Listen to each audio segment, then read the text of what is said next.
everyone, welcome back to my channel. I have a brand new layout and video for you today. For today's video, I am using my newest Vintage Vibe kit. You can see all of those gorgeous papers right there. I also dug into my sketches, the ones that I've created. So that's a sketch I created. I'm going to be using that one for inspiration today. I'm going to play with these papers a bit. I have this lovely picture of my niece that I want to scrapbook. She's wearing gray and she has the all that beautiful fall foliage behind her. And I could have gone one of two ways. I could have embraced the gray and done one of the gray patterns, or I could have done the plaid with the fall colors. I went back and forth about which one I wanted to do. I knew I couldn't do one of the plaids and another of the plaids because I didn't like the way that they looked against each other. Like that was too much plaid, but I also thought about that. I'm going to go, spoiler alert, I'm going to go with the fall colors in the plaid one that's there right now, and I'm going to use the wood grain for my background. But I feel like either option really could have worked well with this photograph. And I really, really love this layout. So I think I made the right decision in going with embracing all the fall colors. We are going to play with this mask that is part of the Vintage Vibes kit. So just a little inventory update for you. Some of the papers in my current Vintage Vibes kit have sold out. The mask is still in stock. And then a couple other things are down to the last 4, 5, 2. So if this kit is something you're interested in and you'd like to get a little bit of it, I would definitely go ahead and place your order. I will put the link to the wish list in the description box below. But yeah, some of this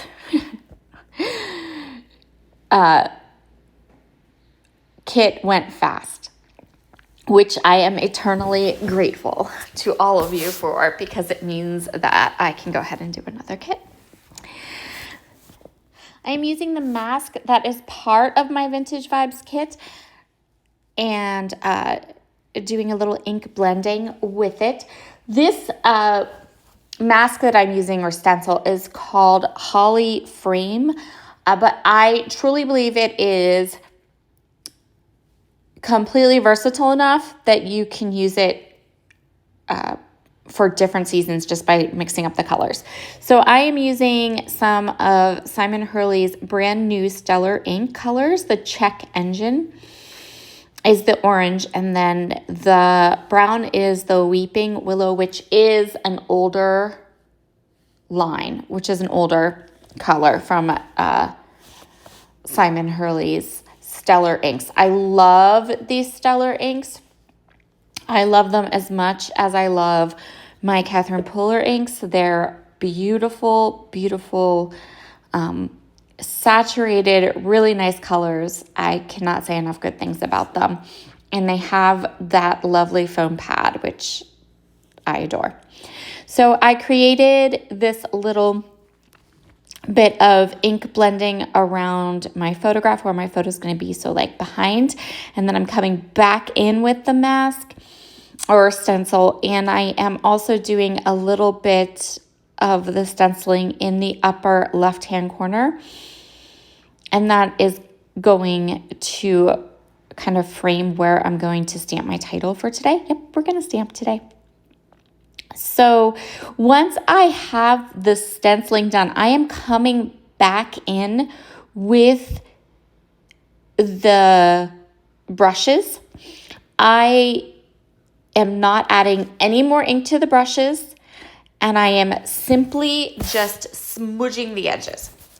That is a very precise term. I don't like stencils where you can see the harsh lines from where the stencil edges are. I hope that makes sense. And so over the course of doing this for a long time, I've learned that the best way to smudge those edges out is to just go over that stenciled bit with whatever leftover ink happens to be on your brush. And look how beautiful that looks. I absolutely love, love, love how this stenciling turned out. Super pretty. I felt like I definitely wanted to add something more to my background, but I wasn't 100% sure what I wanted to use. So in the meantime, I grabbed these punches from my stash. They're just leaf punches. They're as old can be. I think they're both from Creative Memories. But when I say old, I mean old. Like these punches are like early 2000s old. So I'm going to go ahead and punch a bunch of these little leaves from this paper. This is one of the papers that's part of the kit. I used the back side of it on my last layout, and this is sort of the scraps, but there's still a lot of this paper left, and I just flipped it over to use the plaid side, and I'm going to go ahead and punch a bunch of leaves and then ink those leaves up with Vintage Photo Distress Oxide ink. I added some foam tape to the back of my photo to give it a little bit of lift, and that's going to help me later to be able to tuck some embellishments underneath my picture as well. And then I'm going to pull out some Copper Shimmer Chroma Mist from Brutus Monroe. This stuff is like one of my top 3 splatters. Chroma Mist for splattering. I absolutely love this color so much. So this is Copper Shimmer. And I am liberally splattering across these 2 sections of my layout. I'm going to come back in because when I start to add the finishing touches to this layout, I add another little cluster in the upper right-hand corner to kind of complete my visual triangle. And I will go ahead and add more of the Copper Shimmer up there as I embellish and do my title and all those fun things. Now it's time to do our title. This was a bit tedious. I admit it, especially since I decided I wanted to do drop shadow stamping, but so worth it. So I am going to stamp in those same 2 colors, the check engine and the weeping willow. I'm going to start with the check engine, which is the orange, and then, so this stamping took me a while. I didn't make you watch it all. I'm just doing the check engine. I want to say check engine light. That's what I want to say. But it's just called check engine. And then coming in, going a little bit to the bottom and off to the right to create this dark title with the drop shadow. You'll see it close up in the at the end of the video in the photos, but it's really nice. And this font is fabulous.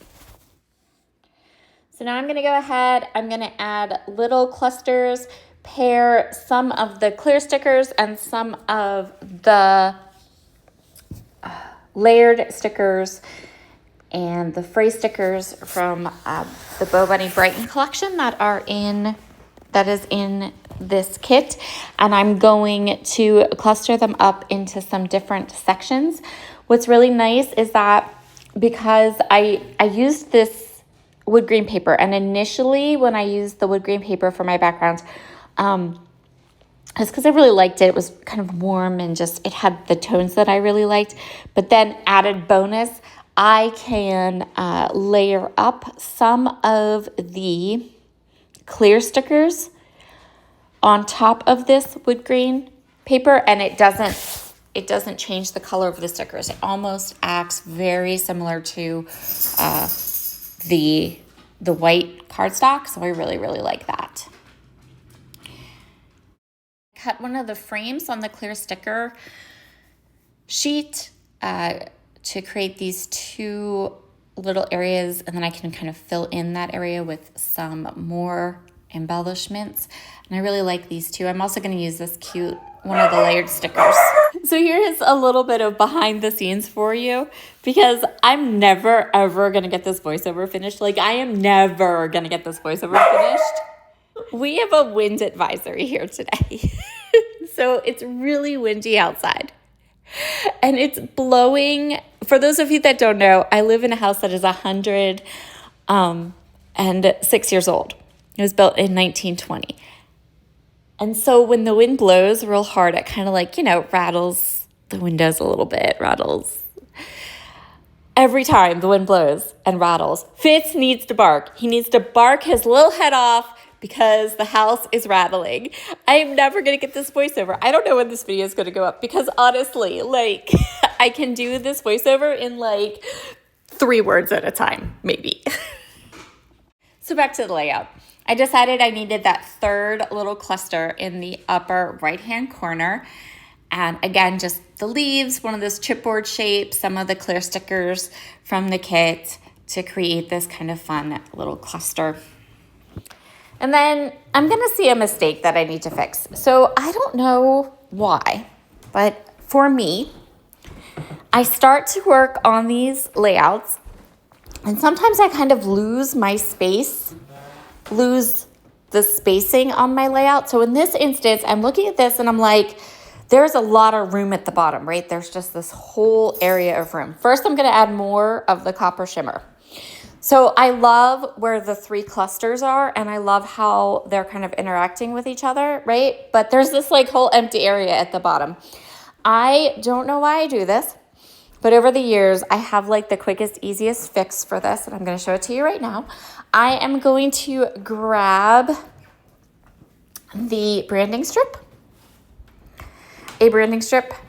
or this could be, if there had been more blue in this layout, I would have used some washi tape.